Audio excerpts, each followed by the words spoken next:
There was a time when church meant more than Sunday attendance. People actually knew each other. They prayed together. They carried each other's burdens. And when someone disappeared, people noticed. Today, church can look completely different.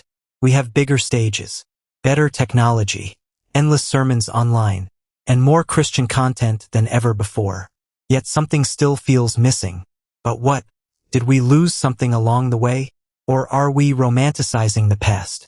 Because the past wasn't perfect either. Here's the uncomfortable part. The biggest change may not be the music. It may not be the technology. It may not even be the way we dress. It may be something much deeper. It may be what we think church is for. Maybe the answer begins with the first Christians. Their church looked nothing like ours.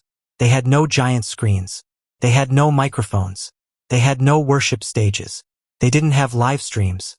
Yet something about their community was remarkable. Acts 2 describes believers devoted to teaching, fellowship, meals, and prayer. Their faith was not just a Sunday activity. It shaped their everyday lives. They knew what it meant to belong. They knew what it meant to serve. They knew what it meant to carry one another. Church was not something they simply watched. It was something they lived. And that raises an uncomfortable question. When did church become something we consume? We can watch sermons without knowing anyone nearby. We can listen to worship without worshiping together. We can collect Christian videos without becoming more Christ-like. We can follow Christian accounts without following Christ closely. This is where the old church deserves some credit. People often knew when someone was struggling. They noticed when someone stopped coming.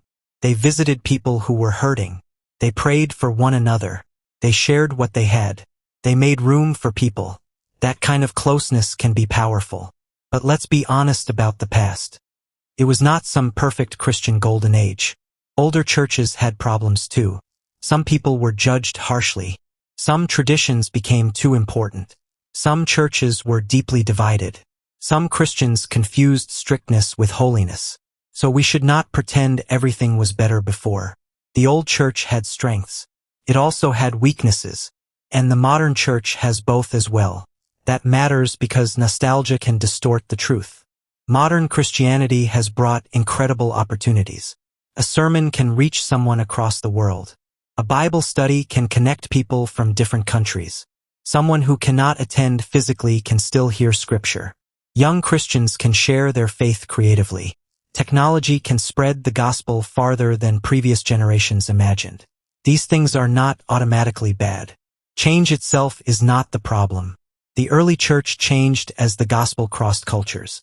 Different communities expressed their faith in different ways. Yet the center remained the same.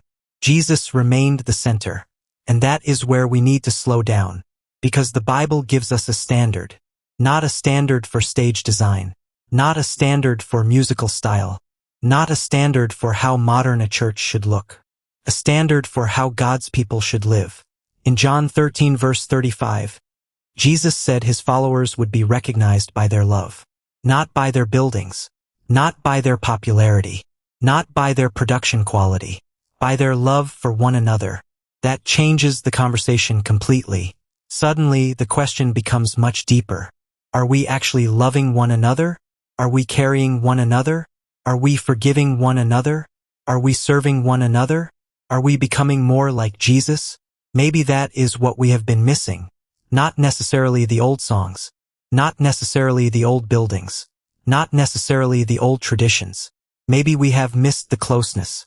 Maybe we have missed the commitment. Maybe we have missed the sense of responsibility.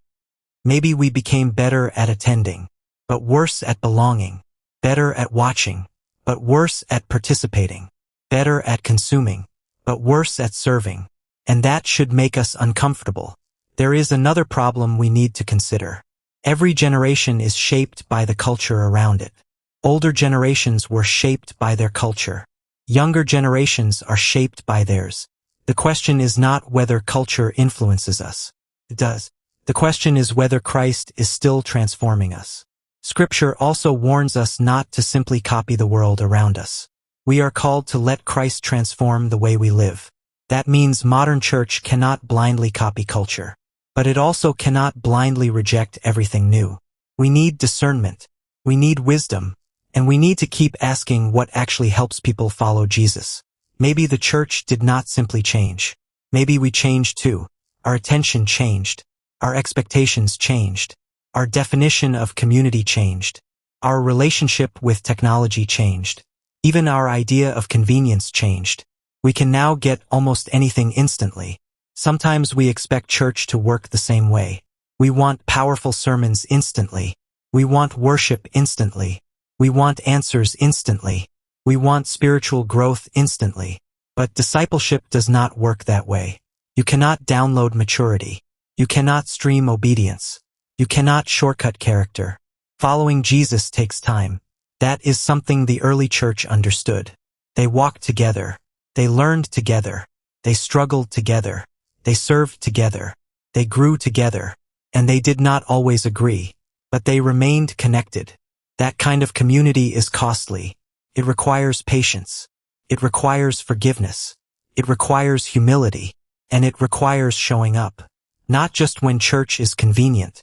Not just when the sermon is interesting. Not just when the music is your favorite. But when someone needs you. Maybe this is why church feels so different now. We changed the environment. But sometimes we changed the expectations too. We made church easier to attend. But sometimes harder to belong to. We made sermons easier to access. But sometimes harder to live out. We made Christian content easier to consume. But sometimes discipleship easier to avoid. And perhaps that is the real tension. And perhaps this is where Jesus' command becomes important. He did not simply tell his followers to gather crowds. He told them to make disciples. Matthew 28 calls believers to make disciples and teach them to follow Jesus. That means church should produce followers of Jesus. Not just spectators. Not just consumers. Not just people who know Christian language. People who actually follow him. People who love God. People who love their neighbors. People who forgive. People who serve. People who obey. So maybe church feels different now because the world around it has changed. Technology changed. The culture changed. The music changed. The way we communicate changed. But Jesus did not change. The call to love did not change. The call to make disciples did not change. Maybe we do not need an old church or a new church. Maybe we need a faithful church that uses what is new without losing what is timeless. And when everything else changes, Jesus must remain at the center. If this message encouraged you or helped you see your faith in a new way, don't keep it to yourself.